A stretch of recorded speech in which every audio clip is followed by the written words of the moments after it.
Goeiedag, ek is Riyad van Rooi van Hoërskool Carleton van Heerden in die ZFM District.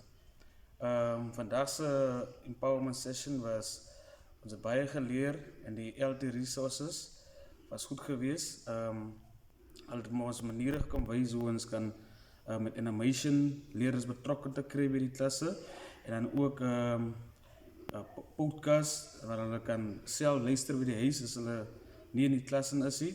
En dan ook om te recall wanneer hulle alleen daar so by die huis is en het miskien goed is te verstaan nie. En dan ook die worksheets wat baie vir ons kan 'n summary gee oor wat alles gebeur het. En dan die quizzes wat hulle ook kan doen in die klasse is om te kyk of die kinders verstaan het wat hulle geleer het in die klasse. En dan ook hoe hulle maniere kan doen om groepwerk te doen. Ons as onderwysers moet ook leerders kans gee om te praat en dan ook dat hulle onder mekaar kan leer, soos noem dit peer teaching. En dan ook die het ons ook om leer hoe om kritisch te dink. So critical thinking was one of the things here.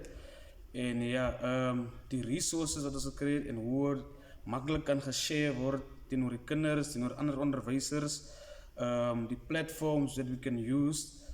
So yeah, and then my financial literacy, or the importance that I've learned here is, ek het geleer hoe om my eie budget op te stel. Ek het amper nooit 'n budget gehad nie.